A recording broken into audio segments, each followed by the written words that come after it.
आज हम कक्षा 11 की हिंदी साहित्य की पुस्तक अंतरा के ज्योतिबा फुले नामक पाठ को पढ़ेंगे, जिसकी लेखक हैं सुधा अरोड़ा, जिनका जन्म 1948 में हुआ। सुधा अरोड़ा का जन्म लाहौर, पाकिस्तान में हुआ। उच्च शिक्षा कलकत्ता विश्वविद्यालय से हुई। इसी विश्वविद्यालय के 2 कॉलेजों में उन्होंने सन 1969 से 71 तक अध्यापन कार्य किया। कथा साहित्य में सुधा अरोड़ा एक चर्चित नाम है। उनके कई कहानी संग्रह प्रकाशित हैं। बगैर तराशी हुई, युद्ध विराम, महानगर की भौतिकी, काला शुक्रवार, कांसे का गिलास और औरत की कहानी संपादित आदि। उनकी कहानियां लगभग सभी भारतीय भाषाओं के अतिरिक्त कई विदेशी भाषाओं में अनुदित हैं। उन्होंने भारतीय महिला कलाकारों के आत्मकथनों के 2 संकलन दहलीज को लांघती हुई और पंखों की उड़ान तैयार किए हैं।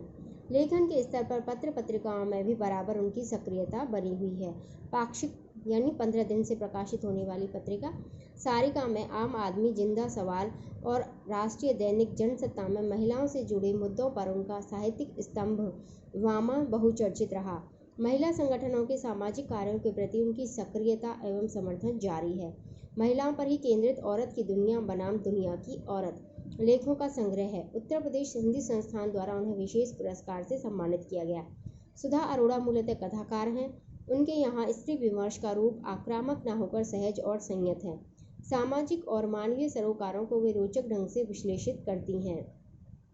पाठ्यपुस्तक में संकलित ज्योतिबा फुले की जीवनी में लेखिका ने ज्योतिबा फुले और उनकी पत्नी द्वारा समाज में किए गए शिक्षा और समाज सुधार संबंधी कार्यों का महत्व बताया है। सामाजिक और धार्मिक रूढ़ियों का विरोध कर उन्होंने दलितों, शोषितों और स्त्रियों की समानता के हक की लड़ाई लड़ी। इसके कारण समाज का व्यापक विरोध भी उन्हें झेलना पड़ा। उस दौर की परिस्थितियों को ध्यान में रखते हुए उनका संघर्ष निर्णायक महत्व रखता है, यानी कि एक ऐसा महत्व रखता है जो कि निर्णय करने वाला है। ज्योतिबा फुले। यह अप्रत्याशित नहीं है कि भारत के सामाजिक विकास और बदलाव के आंदोलन में जिन 5 समाज सुधारकों के नाम लिए जाते हैं, उनमें महात्मा ज्योतिबा फुले के नाम का शुमार नहीं है। इस सूची को बनाने वाले उच्च वर्णीय समाज के प्रतिनिधि हैं। ज्योतिबा फुले ब्राह्मण वर्चस्व और सामाजिक मूल्यों को कायम रखने वाली शिक्षा और सुधार के समर्थक नहीं थे, यानी कि ज्योतिबा फुले नहीं चाहते थे कि ऐसी शिक्षा पद्धति यहाँ प्रचलित की जाए जो कि ब्राह्मणों को वर्चस्व, उनको महत्व स्थापित करने वाली हो और दलितों का महत्व है वो कम करने वाली हो। उन्होंने पूंजीवादी और पुरोहितवादी मानसिकता पर हल्ला बोल दिया। उनके द्वारा स्थापित सत्य शोधक समाज और उनका क्रांतिकारी साहित्य इसका प्रमाण है। जब ब्राह्मणों ने कहा विद्या शूद्रों के घर चली गई, तो फुले ने तत्काल उत्तर दिया, सच का सवेरा होते ही वेद डूब गए, विद्या शूद्रों के घर चली गई, भूदेव ब्राह्मण शर्मा गए। महात्मा ज्योतिबा फुले ने वर्ण, जाति और वर्ग व्यवस्था में निहित शोषण प्रक्रिया को एक दूसरे का पूरक बताया। उनका कहना था कि राज सत्ता, ब्राह्मण आधिपत्य के तहत धर्मवादी सत्ता आपस में साठ-गांठ कर इस सामाजिक व्यवस्था और मशीनरी का उपयोग करती है। उनका कहना था कि शोषण व्यवस्था के खिलाफ दलितों के अलावा स्त्रियों को भी आंदोलन करना चाहिए। महात्मा ज्योतिबा फुले के मौलिक विचार गुलामगिरी, शेतकऱ्यांचा आसूड, किसानों का प्रतिशोध, सार्वजनिक सत्य, धर्म आदि पुस्तकों में संग्रहित है। उनके विचार अपने समय से बहुत आगे थे। आदर्श परिवार के बारे में उनकी अवधारणा है, जिस परिवार में पिता बौद्ध, माता ईसाई, बेटी मुसलमान और बेटा सत्य धर्मी हो, वह परिवार एक आदर्श परिवार है।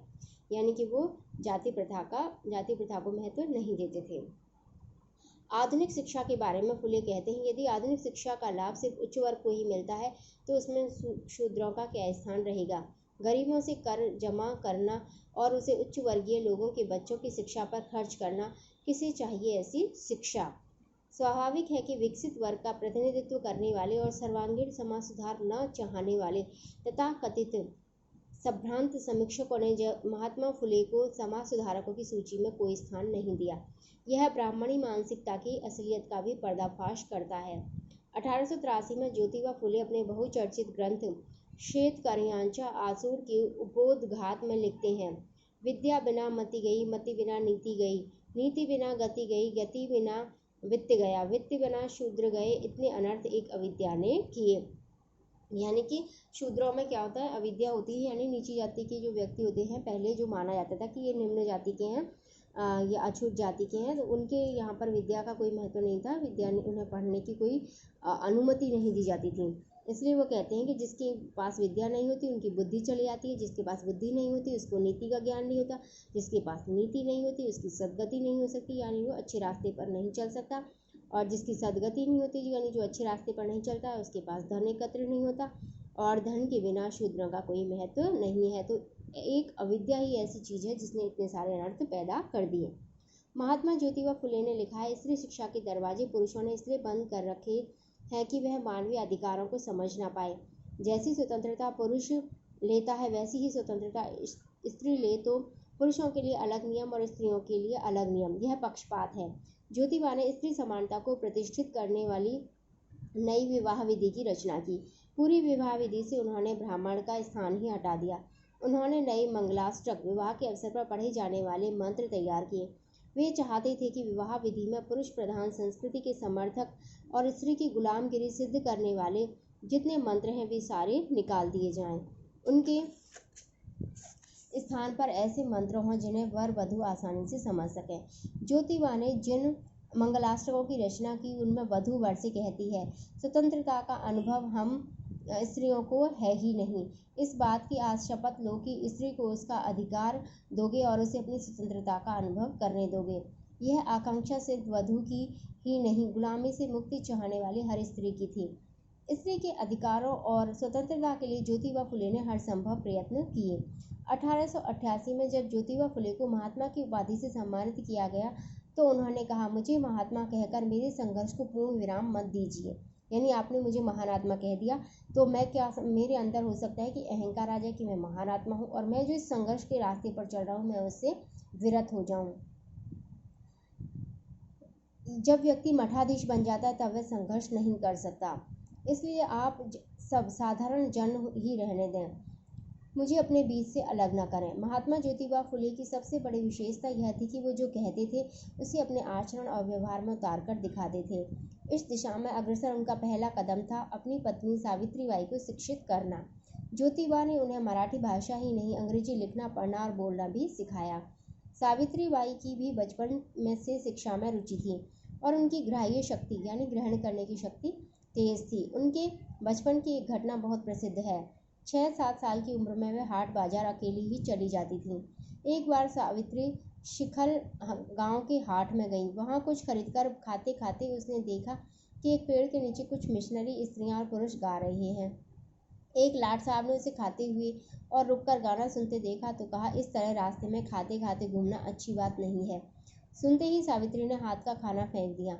लाट साहब ने कहा, बड़ी अच्छी लड़की हो तुम, यह पुस्तक ले जाओ, तुम्हें पढ़ना न आए तो भी इसके चित्र तुम्हें अच्छे लगेंगे। घर आकर सावित्री ने वह पुस्तक अपने पिता को दिखाई। आग बबूला होकर पिता ने उसे कूड़े में फेंक दिया।